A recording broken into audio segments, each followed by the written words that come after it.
Hello students, good morning, welcome to Cotopus. Now we will study product of vectors.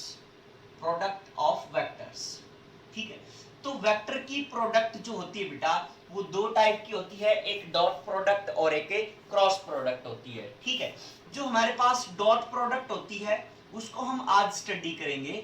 तो dot product को हम क्या बोल देते हैं, स्केलर प्रोडक्ट भी बोल देते हैं। डॉट प्रोडक्ट को कौन सी प्रोडक्ट बोल देते हैं, स्केलर प्रोडक्ट भी बोल देते होते हैं। क्लियर बच्चे? तो इसका जो हमारे पास हमने अगर मान लिया कि दो वेक्टर कंसीडर किए ए एंड बी, ठीक है, उनकी हमें क्या निकालनी है, डॉट प्रोडक्ट निकालनी है। मींस क्या लिखेंगे डॉट प्रोडक्ट के अंदर, ये बीच में डॉट का साइन लगा देंगे, ए डॉट बी, इस टाइप से लिख दिया हमने, ए डॉट बी लिख दिया। दैट इज इक्वल टू क्या आ जाएगा हमारे पास, ए बी कॉस थीटा आ जाएगा। ठीक है, ए डॉट बी किसके इक्वल आ जाएगा, ए बी कॉस थीटा के इक्वल आ जाएगा। ये हमारे पास फॉर्मूला है, इसको आपने याद रखना है। ठीक है, अब ये दो वेक्टर थे लेकिन इनकी जो प्रोडक्ट आई है, ये क्वांटिटी जो आई है बन के, ठीक है, ये दो वेक्टर इनकी जो ये प्रोडक्ट आई है बन के, ये क्या होती है, स्केलर क्वांटिटी होती है। इसलिए हम इसको क्या भी बोल देते हैं, स्केलर प्रोडक्ट भी बोल देते हैं। क्लियर बच्चे? तो इस टाइप से अगर हम इसके अंदर बात करें, डिस्कशन करें इसमें कि अगर हमारे पास जो एंगल है थीटा की वैल्यू कितनी हो, 90 डिग्री हो, तो उस केस में हमारे पास क्या आ जाएगा, A dot B is equal to A B cos 90। Cos 90 क्या हो गया, जीरो हो गया। मींस प्रोडक्ट क्या आ गई हमारे पास, मिनिमम आ गई। ठीक है, प्रोडक्ट क्या आ गई हमारे पास, मिनिमम आ गई, जीरो आ गई। अब अगर हम बात करें कि theta is equal to 0 degree, तो ए डॉट बी क्या हो जाएगा हमारे पास, ए बी कॉस 0। कॉस 0 कितना होता है, 1 होता है, तो ए बी आ जाएगी। ये वैल्यू आ जाएगी हमारे पास जब किसके केस में, जब हमारे पास एंगल कितना बन रहा है, 0 बन रहा है। ऐसे ही बेटा अगर हम theta is equal to 180 degree की बात करें, तो ए डॉट बी किसके इक्वल आ जाएगा, A B cos 180। A B cos 180 की वैल्यू क्या होती है, -1 होती है, तो क्या आ जाएगा हमारे पास, ए डॉट बी किसके इक्वल आएगा, A dot B is equal to minus A B आ जाएगा। क्लियर बच्चे?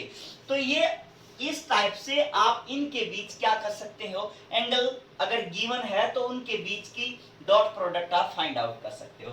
जैसे मैंने कहा कि हमारे पास यूनिट वेक्टर हैं आई जे और के।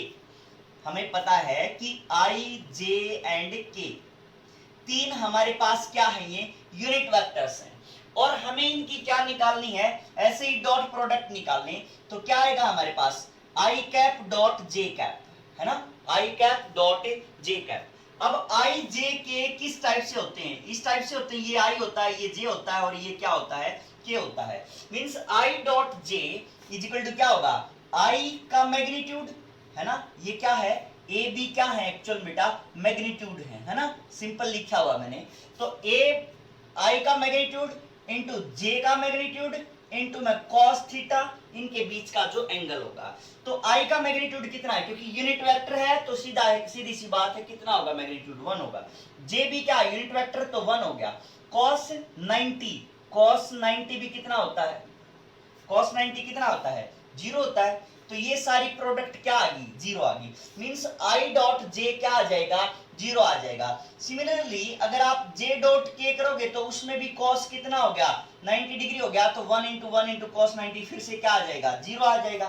तो आई जे जे के या फिर के डॉट आई निकालोगे, के डॉट आई निकालोगे तो भी एंगल क्या है, 0 है। मींस अगर आप परपेंडिकुलर वेक्टर्स की डॉट प्रोडक्ट कर रहे हैं, ठीक है, तो dot product of perpendicular vectors, dot product of perpendicular vectors is always 0 होती है। ठीक बेटा, तो ऑलवेज क्या लिख देंगे यहाँ पे, 0 लिख देंगे। मींस परपेंडिकुलर वेक्टर की डॉट प्रोडक्ट हमेशा 0 रहेगी। अब उसके बाद अगर हम इन वेक्टर्स में आई डॉट जे निकाल लें, सॉरी आई डॉट आई निकाल लें, मींस एक्स डायरेक्शन के साथ ही मल्टीप्लाई कर रहे हैं हम, तो एंगल कितना होगा उनके बीच में, एक्स डायरेक्शन के साथ एंगल कितना हो गया, 0 हो गया। मींस आई डॉट आई जो लिखेंगे, आई का मैग्नीट्यूड इंटू दिस आई का मैग्नीट्यूड इंटू कॉस क्या हो जाएगा, 0। मींस क्या आ गया, 1 आ गया। सिमिलरली जे डॉट जे भी क्या आ जाएगा 1 आ जाएगा और के डॉट के भी क्या आ जाएगा 1 आ जाएगा। ठीक है, तो हमने एक कंक्लूजन निकाल लिया कि अगर सिमिलर है ना means i dot i is equal to j dot j is equal to k dot k, ये सारे के सारे आपको क्या मिलेंगे 1 मिलेंगे। इनकी वैल्यू आपको क्या मिलेगी 1 मिलेगी, हर केस के अंदर इनकी वैल्यू 1 मिलेगी। लेकिन अगर आप दूसरे केस की बात कर रहे हो मींस जो आपस में म्यूचुअली परपेंडिकुलर वेक्टर्स हैं, तो आई डॉट जे, जे डॉट के डॉट आई, या इनका रिवर्स भी अगर हम करें, ठीक है, रिवर्स मतलब कैसे कि जे डॉट आई डॉट जे की बजाय क्या लिखे, अगर हम जे डॉट आई लिखे तो भी क्या होगी उसकी वैल्यू 0 मिलेगी आपको। क्लियर बच्चे? तो इस साइड से हमें एक चीज पता लगी कि हमें dot product of perpendicular vector अगर निकालना है तो वो क्या आएगा, हमेशा 0 आएगा। अब इस प्रॉपर्टी का यूज करके हम क्या फाइंड आउट कर सकते हैं, किसी भी वेरिएबल की वैल्यू फाइंड आउट कर सकते हैं। जैसे इसके ऊपर मैं क्वेश्चन कर रहा हूं, यहां पे मैंने लिखा कि एक वेक्टर है ए, ठीक है, a is equal to I plus J, पहले तो डॉट प्रोडक्ट देख लेते हैं, K, I plus J plus K. B vector है हमारे पास 2i प्लस 3j प्लस के, इस टाइप से लिख दिया। तो इसका मतलब क्या है कि a dot B find out करो। क्या फाइंड आउट करो बेटा, a dot B find out करो। ठीक है, तो इसका मतलब इसकी मल्टीप्लाई इसके साथ भी, इसके साथ भी और इसके साथ भी, है ना। तो अब एक बात देखो, तो इसकी इसके साथ i dot 2i plus j dot 2i plus k dot 2i, इसकी इसके साथ सभी के साथ कर दी, प्लस क्या आएगा इसकी इसके साथ i dot 3j plus j dot 3j plus k dot 3j। Clear है? अच्छा, अब उसके बाद इस k की प्लस आई डॉट के प्लस जे डॉट के प्लस के डॉट के लिख दिया। ठीक है, अब एक बात बताओ, ये 2 आ गया, आई डॉट आई कितना होता है 1 होता है, तो 1 लिख दिया, 1 इसके साथ मल्टीप्लाई होगा तो 1 रह जाएगा। ये वाली क्वांटिटी जे डॉट आई क्या हो जाएगी, परपेंडिकुलर वेक्टर है तो ये भी क्या बन जाएगी 0 बन जाएगी, ये भी क्या बन जाएगी के डॉट आई 0 बन जाएगी, ये 0 बन जाएगी, ये 3 जे डॉट डे 3 रह गया, जे डॉट जे कितना हो गया 3 रह गया, तो अब के डॉट जे ये भी क्या हो जाएगा 0 हो जाएगा, ये भी 0, ये भी 0, ये क्या बच गया 1 बच गया, है ना। तो मींस कितना आ गया आंसर, ए डॉट बी की वैल्यू कितनी आ गई बेटा 6 आ गई। क्लियर है बात?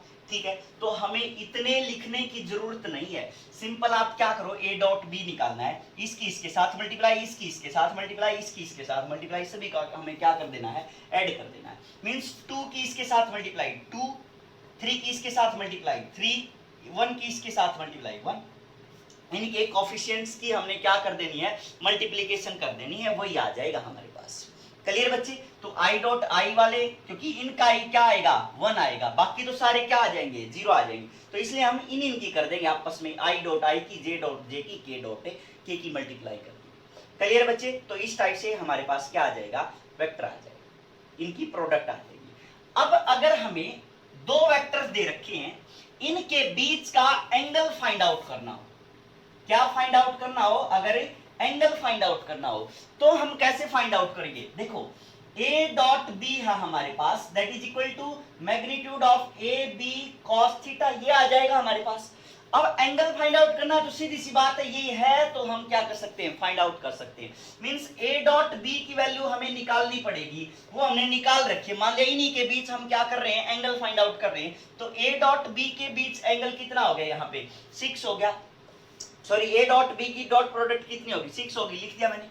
अब ए का मैग्नीट्यूड, ए का मैग्नीट्यूड कैसे फाइंड आउट करोगे, ए का मैग्नीट्यूड कैसे फाइंड आउट करोगे, under root of 1 1 1, under root कितना आ गया 3 आ गया। ऐसे ही बी का फाइंड आउट करोगे मैग्नीट्यूड तो क्या आ जाएगा 2 का स्क्वायर प्लस 3 का स्क्वायर प्लस 1, ठीक है, तो कितना आ गया 4 और 9 13 और एक 14 आ गया।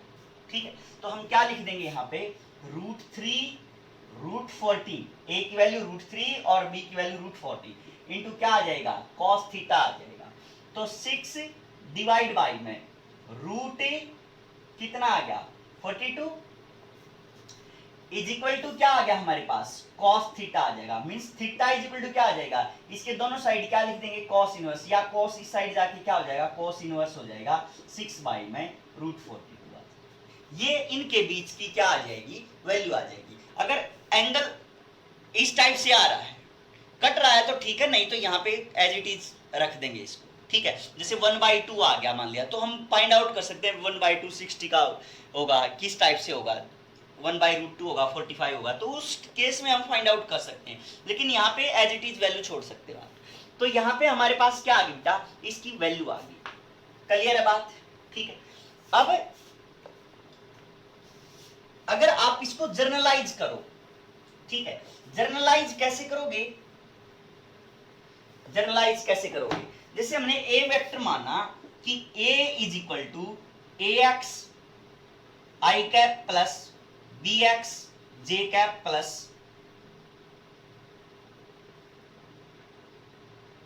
az k कैप, इस टाइप से मान लिया। b वेक्टर मान लिया bx I cap plus by j cap plus bz k cap आ गया हमारे पास, ठीक है। तो अब हमें क्या निकालनी बेटा, a dot b find out करना है। तो क्या करेंगे ax bx प्लस वही बात आ गई ay by plus az bz आ गया, है ना। आई वाले कर दी, ये वाली कर दी, ये वाली। मींस इस टाइप से हम क्या करेंगे जनरलाइज फॉर्म लिख दी है हमने, ठीक है। अब अगर आपको एंगल निकालना है तो cos थीटा क्या आ जाएगा, a dot b divide by ab, यही फाइंड आउट कर रखे हमने। cos थीटा इससे निकालोगे तो क्या आ जाएगा, a dot b divide by ab is equal to क्या आएगा cos थीटा आएगा, तो वही लिख दिया मैंने a डॉट b।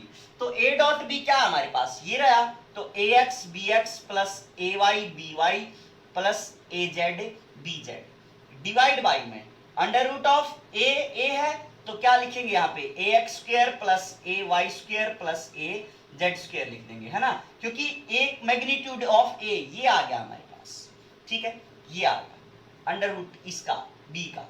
तो क्या लिखेंगे इसका bx square plus by square plus bz square, ठीक है। तो ये हमारे पास इसकी cos थीटा की जर्नल वैल्यू आ जाएगी। नहीं तो प्रोसेस आपको पता ही है, ये सारी चीजें क्लियर है बच्चे।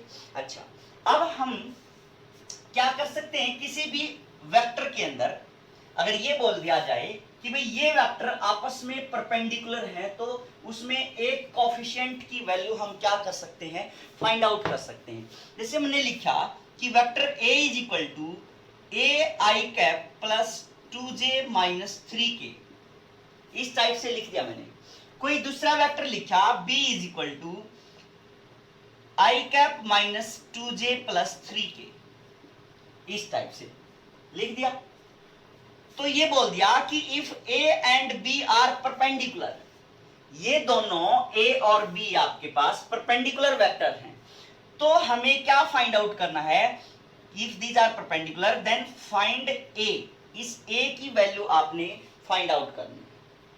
क्लियर बच्चे। तो सीधी सी बात है, हमें क्या पता है कि डॉट प्रोडक्ट परपेंडिकुलर वेक्टर्स की क्या होती है 0 होती है। तो हम क्या करेंगे, इनकी डॉट प्रोडक्ट कर देंगे। तो क्या आया हमारे पास a, ये क्या आ जाएगा -4, ये क्या आ जाएगा -9 इज इक्वल टू 0। मीन्स हमने क्या कर दी, इनकी डॉट प्रोडक्ट कर दी, a -4 -9 इज इक्वल टू क्या आ गया 0 आ गया।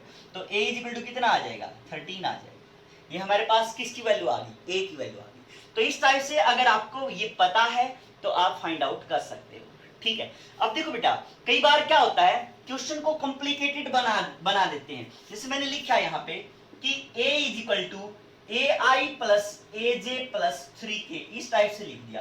कोई वेक्टर b मान लिया, ai minus j plus k लिख दिया, इस टाइप से कोई भी वेक्टर कंसीडर कर लिया हमने। Then find the value of a, find a if a and b are perpendicular, vector a and b are perpendicular, ये परपेंडिकुलर है तो आपने a की वैल्यू फाइंड आउट करनी है। तो सीधी सी बात है, अब भी क्या होगी, इनकी डॉट प्रोडक्ट 0 होगी। लेकिन थोड़ा सा जो क्वेश्चन है वो कॉम्प्लेक्स बन गया। क्यों बन गया, क्योंकि अब क्या हो जाएगी क्वाड्रेटिक इक्वेशन बन जाएगी, है ना, क्वाड्रेटिक इक्वेशन बन जाएगी। अब कैसे करेंगे इसको, तो a इंटू ए क्या हो गया ए स्क्वायर, ये इसके साथ multiply minus A plus 3 is equal to क्या आ गया 0 आ गया। ठीक है, तो क्वाड्रेटिक इक्वेशन बन गई। तो क्वाड्रेटिक इक्वेशन की आप क्या कर सकते हो, रूट फाइंड आउट कर सकते हो। क्लियर है बच्चे? तो क्या आ जाएगा इसका मतलब हमें क्या निकालना है, a की वैल्यू निकालनी है। तो a की वैल्यू क्या आएगी हमारे पास, माइनस बी लिख दिया, प्लस 1 हो गया, plus minus under root B square minus 4 into a into C divide by में 2। ठीक है, तो ये क्या आ गया बेटा, इसके इमेजिनरी रूट आ गई है ना, मीन्स 1 प्लस माइनस रूट ये क्या आ गई माइनस का 11 हो जाएगा। ठीक है, तो माइनस 11 बाई में 2 आ जाएगा। ठीक है, तो ये हमारे पास क्या आ गया, इसकी इमेजिनरी रूट है, रियल में रूट ये नहीं बनेगी। ठीक है, लेकिन अगर मैं यहां पे क्या कर देता, माइनस का साइन लगा देता। ठीक है, माइनस का साइन लगा के फिर ये पूछता कि find angle between A and B, means तब क्या आ जाते हैं हमारे पास 1 a इज इक्वल टू क्या आ जाता 1 plus minus under root 1 plus 4 into 3 into 1 divide by में 2 आ जाता। तो 1 प्लस माइनस अंडर रूट 4 की 12 और 1 13 ये आ जाते हमारे पास। ठीक है, ये माइनस का साइन आने की वजह से रूट क्या बन गए, इमेजिनरी बन गए। इसको हम अंडर रूट माइनस 1 को क्या बोलते हैं, आयोटा बोल देते हैं। 1 plus minus under root 11 iota बोल देते हैं डिवाइड बाई में 2। ये इमेजिनरी रूट है, रियल रूट नहीं होते, ये ऐसा पॉसिबल नहीं होता कहने का मतलब। तो ये हमारे पास इसकी वैल्यू आ जाएगी, मीन्स ये वेक्टर आपस में परपेंडिकुलर नहीं हो सकते क्योंकि इमेजिनरी ही है ये चीज। ठीक है, अगर फिर भी बोल रहा है तो ये आ जाएगा आंसर, लेकिन अगर यहाँ पे माइनस कर दिया तो ये हमारे पास रियल रूट आ जाएंगे। ठीक है, तो 1 प्लस रूट 13 डिवाइड बाई में 2 आ जाएगा। ऐसे ही इसको मैं क्या बना सकता हूँ, अभी क्यूबिक फॉर्म में बना सकता हूँ। यहाँ पे क्या कर दिया मैंने, ए क्यूब कर दिया, यहाँ पे क्या कर दूं मैं, ये कर दूं। ठीक है, तो अभी क्या आ जाएंगे हमारे पास, इस टाइप से क्या बनेगी फिर ये A cube minus A square plus 3 is equal to क्या आ जाएगा 0 आ जाएगा, है ना। फिर ये क्या आ गई, इस टाइप से क्यूबिक इक्वेशन बन जाए। तो किसी भी फॉर्म में आप इसको क्या कर सकते हो बेटा, कैलकुलेट कर सकते हो। तो ये हमारे पास इसके डॉट प्रोडक्ट के क्वेश्चन बन जाएंगे। इस टाइप से परपेंडिकुलर है तो आप इसका कोई भी कोफिशिएंट फाइंड आउट कर सकते हो। क्लियर बच्चे? अब हम क्या पढ़ रहे हैं, इसकी प्रॉपर्टी पढ़ रहे हैं, कुछ डॉट प्रोडक्ट की कुछ प्रॉपर्टी पढ़ रहे हैं।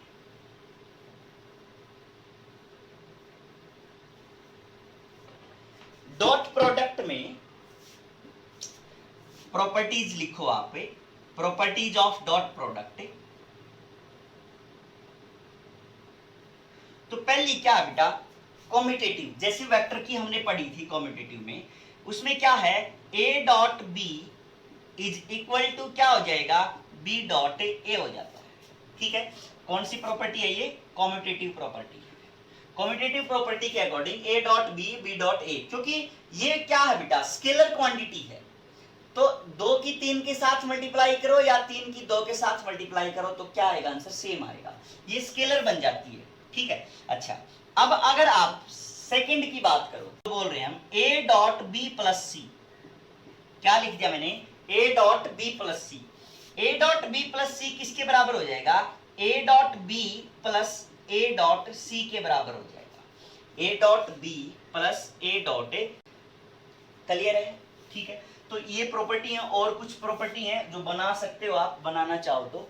जैसे मैंने कहा कि भाई अगर हमारे पास a वेक्टर और b वेक्टर, इन दोनों को क्या कर दिया, एडिशन करके, और हमें क्या फाइंड आउट कर लिया, इसका मैग्नीट्यूड फाइंड आउट कर लिया, that is equal to a minus B, उसका हमने क्या कर लिया, मैग्नीट्यूड फाइंड आउट कर। दोनों का मैग्नीट्यूड क्या है, बराबर है, a प्लस बी का भी और a माइनस बी का भी।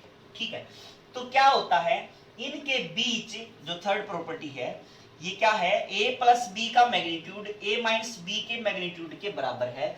तो जो वेक्टर a एंड b होते हैं, a एंड b वो क्या होते हैं बेटा, परपेंडिकुलर वेक्टर होते हैं। ठीक है, वो आपस में क्या मिलेंगे आपको, परपेंडिकुलर वेक्टर। आप इसको प्रूव भी कर सकते हो, जैसे हमने कहा कि ये है हमारे पास तो हम क्या कर सकते हैं, इसका रिजल्टेंट फाइंड आउट कर सकते हैं। मींस a प्लस बी का क्या कर रहे हैं हम, रिजल्टेंट ही फाइंड आउट कर, मैग्नीट्यूड फाइंड आउट कर रहे हैं। a प्लस बी का मैग्नीट्यूड फाइंड आउट कर रहे हैं। तो इसका मैग्नीट्यूड क्या आएगा a प्लस बी का, under root of a square plus B square plus 2ab cos theta, ये आ जाएगा हमारे पास। ठीक है, अब इज इक्वल टू इसका क्या आ जाएगा, a माइनस बी का, a square plus B square minus 2ab cos theta, है ना। तो स्क्वायर से ये स्क्वायर कैंसिल हो गया, ए स्क्वायर से बी स्क्वायर, ए स्क्वायर बी स्क्वायर, ये भी कैंसिल हो गया। तो क्या आ गया हमारे पास, 4ab cos theta is equal to 0 आ गया। मींस ये 2ab माइनस का था, तो इस साइड आके क्या हो जाएगा, प्लस का हो जाएगा। तो 2 और 2 कितना हो गया, 4ab cos theta. Means a का भी मैग्नीट्यूड है, b का भी मैग्नीट्यूड है, 4b है, तो ये तो 0 हो ही नहीं सकते। तो कौन बचा 0 होने के लिए, cos थीटा 0 हो गया। cos थीटा 0, इसका मतलब थीटा इज इक्वल टू क्या आ गया, इनके बीच 90 डिग्री आ गया। मींस अगर ये कंडीशन है कि a प्लस बी का मैग्नीट्यूड और a माइनस बी का मैग्नीट्यूड आपस में बराबर है, तो जो एंगल होगा a और b के बीच में वो कितना होता है, 90 डिग्री होता है। प्रॉपर्टी देखो, नेक्स्ट प्रॉपर्टी में क्या है कि अगर हमारे पास a प्लस बी और a माइनस बी की डॉट प्रोडक्ट हमने की और उस डॉट प्रोडक्ट की वैल्यू क्या आ रही है, 0 आ रही है, तो हम क्या लिखेंगे कि a का मैग्नीट्यूड किसके बराबर है, b के मैग्नीट्यूड के बराबर है। इसको हम क्या कर सकते हैं बेटा, प्रूव भी कर सकते हैं। प्रूव कैसे करोगे, इसके साथ मल्टीप्लाई, तो क्या आएगा, a डॉट a प्लस इसके साथ मल्टीप्लाई b डॉट a, इसके साथ multiply minus a dot b, फिर इसके साथ multiply minus B dot B is equal to क्या लिख दिया हमने, 0 लिख दिया। ठीक है, अब एक बात देखो बेटा, जैसे हमने a डॉट a है तो इनके बीच एंगल कितना होगा, 0 हुआ। ठीक है, तो क्या लिखेंगे हम, a का मैग्नीट्यूड इंटू b का मैग्नीट्यूड, b की जगह पे कौन आ गया, a ही है, मतलब a डॉट a क्या होता है, a b cos थीटा होता है, तो a cos थीटा, a और a के बीच ये a है, ये भी a है, तो एंगल कितना हो गया, 0 हो गया, प्लस b डॉट a और a डॉट b दोनों क्या होते हैं, बराबर होते हैं। कॉम्यूटेटिव प्रॉपर्टी पढ़ी थी हमने, है ना, कॉम्यूटेटिव। a डॉट b किसके इक्वल होता है, b डॉट a के इक्वल होता है। मींस ये आपस में क्या हो जाएंगे, कैंसिल हो जाएंगे। अब क्या बचा, minus b dot b, means b cos theta हो गई। ठीक है, cos थीटा कितना होगा, 0 होगा, दैट इज इक्वल टू 0, क्योंकि b और b क्या है, सेम एंगल। तो ये क्या बच गया यहाँ पे, a square minus B square is equal to 0, means a square किसके बराबर आ गया, b स्क्वायर, तो a इज इक्वल टू क्या, b आ, मींस मैग्नीट्यूड ऑफ a और मैग्नीट्यूड ऑफ b आपस में क्या मिलेंगे, आपको बराबर मिलेंगे। क्लियर है बच्चे, ठीक है। और क्वेश्चन करने हैं, और क्वेश्चन कर सकते हो आप डॉट प्रोडक्ट के ऊपर ही। ठीक है, प्रैक्टिस करो बेटा, जितनी ज्यादा प्रैक्टिस करोगे उतने ज्यादा आपको बेनिफिट होगा। जैसे मैं एक क्वेश्चन ले रहा हूं यहाँ पे कि हमारे पास 2 वेक्टर हैं। ठीक है, 2 कैसे वेक्टर हैं, वो यूनिट वेक्टर हैं, 2 यूनिट वेक्टर्स। अगर आप उनको ऐड कर रहे हो तो क्या आ रहा है, ऑन एडिशन क्या मिल रहा है बेटा आपको, एक यूनिट वेक्टर मिल रहा है। ठीक है, एक क्या मिल रहा है, यूनिट वेक्टर मिल रहा है। 2 वेक्टर के एडिशन से आपको क्या मिल रहा है, एक यूनिट वेक्टर मिल रहा है, कोई भी यूनिट वेक्टर मिल रहा है। ठीक है, अच्छा, तो यूं पूछ लिया कि find the difference between 2 vectors, find difference between 2 vectors. उन वेक्टर्स के बीच का आपने क्या बताना है, डिफरेंस बताना है। तो सिंपल सी बात है बेटा, 2 वेक्टर हमने a और b मान लिए, और कैसे वेक्टर है वो, यूनिट वेक्टर हैं, तो हमने यूनिट का साइन लगा दिया कि a और b कैसे हैं, हमारे पास 2 यूनिट वेक्टर हैं। तो 2 यूनिट वेक्टर हमने लिखे, तो उनका एडिशन करेंगे, तो मीन्स a प्लस b करेंगे अगर इनका, और उसका मैग्नीट्यूड किसके बराबर बता दिया, यूनिट वेक्टर के बराबर बता दिया, और यूनिट वेक्टर का मैग्नीट्यूड कितना होता है, 1 ही होता है। तो यहाँ पे हमने लिख दिया। क्लियर बच्चे, तो इसका अगर आप मैग्नीट्यूड फाइंड आउट करो तो क्या आ जाएगा, under root of a square A का मैग्नीट्यूड कितना है 1, तो 1 ही रह गया 1 का स्क्वायर, प्लस बी स्क्वायर का मैग्नीट्यूड कितना रह गया 1 रह गया, प्लस 2ab, ए का भी मैग्नीट्यूड 1, बी का भी मैग्नीट्यूड 1, इनटू क्या लिख दिया cos theta is equal to क्या आ गया बेटा 1 आ गया, है ना। तो अब इसका स्क्वायर करेंगे तो 1 का क्या आ जाएगा, वहां पे स्क्वायर आ जाएगा, ठीक है। तो क्या आ गया, ये 1 से ये क्या हो गया 1 कैंसिल हो गया, या ये मान के चलो ये 2 हो गया, ये उस साइड जाके क्या हो जाएगा 2 cos theta is equal to क्या आ जाएगा -1, ये -1 उस साइड चला जाएगा, तो cos theta is equal to कितना आ गया -1/2 आ गया। अब cos थीटा की वैल्यू -1/2 है, तो दो वेक्टर्स के बीच जो एंगल होता है वो कहां से कहां लाई करता होता है, थीटा कहां से कहां 0 से लेके 180 डिग्री तक लाई कर रहा होता है ना। तो इसका मतलब इसकी वैल्यू नेगेटिव आई है तो कौन सा क्वाड्रेंट आ गया, सेकंड क्वाड्रेंट आ गया। फर्स्ट में ऑल पॉजिटिव थे, सेकंड में क्या था नेगेटिव था, तो इसका मतलब 0 से लेके 180 तक का यही है हमारे पास जो भी है। तो अब आप इसकी वैल्यू फाइंड आउट करोगे तो थीटा इज इक्वल टू कितना आ जाएगा, थीटा इज इक्वल टू कितना आ जाएगा बेटा 120 डिग्री आ जाएगा। थीटा की वैल्यू कितनी आ जाएगी 120 डिग्री, क्योंकि आपको पता है कि थीटा इज इक्वल टू 60 पे क्या होता है, थीटा इज इक्वल टू 60 है तो cos 60 कितना होता है 1/2 होता है। अब -1/2 है तो हम क्या कर देंगे cos 180 माइनस थीटा लिख देंगे, तो दैट इज इक्वल टू कितना आ जाएगा -1/2 आ जाएगा, cos 120 आ जाएगा, है ना। तो इस टाइप से आप ट्रिग्नोमेट्रिक जो वैल्यू आपको नहीं निकालनी आ रही तो वो सीखो पहले, उसके बाद ये इस टाइप से करना। क्लियर बच्चे, तो ये हमारे पास इन दोनों वेक्टर्स के बीच का एंगल फाइंड आउट कर लिया हमने। तो उन्होंने पूछा कि find difference between two vectors, इन वेक्टर्स के बीच आपने क्या फाइंड आउट करना है, डिफरेंस फाइंड आउट करना है। तो a माइनस बी अगर हम फाइंड आउट करें, तो a माइनस बी का मैग्नीट्यूड अगर हम फाइंड आउट करें तो क्या आएगा a square plus B square minus 2ab cos theta, ये होता है बेटा डिफरेंस का, उसका क्या होता है अंडर रूट होता है। तो a का मैग्नीट्यूड कितना है 1 है क्योंकि यूनिट वेक्टर है, प्लस 1 माइनस 2 इंटू में cos थीटा कितना है cos थीटा ये रहा -1/2, तो माइनस है तो क्या आ जाएगा प्लस हो जाएगा ये, तो व्हेन ये इससे क्या हो जाएगा √3 आ जाएगा। तो इनके बीच का डिफरेंस जो आएगा वो कितना आ जाएगा √3 आ जाएगा, ठीक है। तो मैंने 4-5 टाइप के जो क्वेश्चंस किए हैं ये टाइप ही होती है बेटा इसके अंदर यूनिट वेक्टर्स के अंदर मैक्सिमम, उसके बाद आप प्रैक्टिस करना है, ठीक है। Thank you.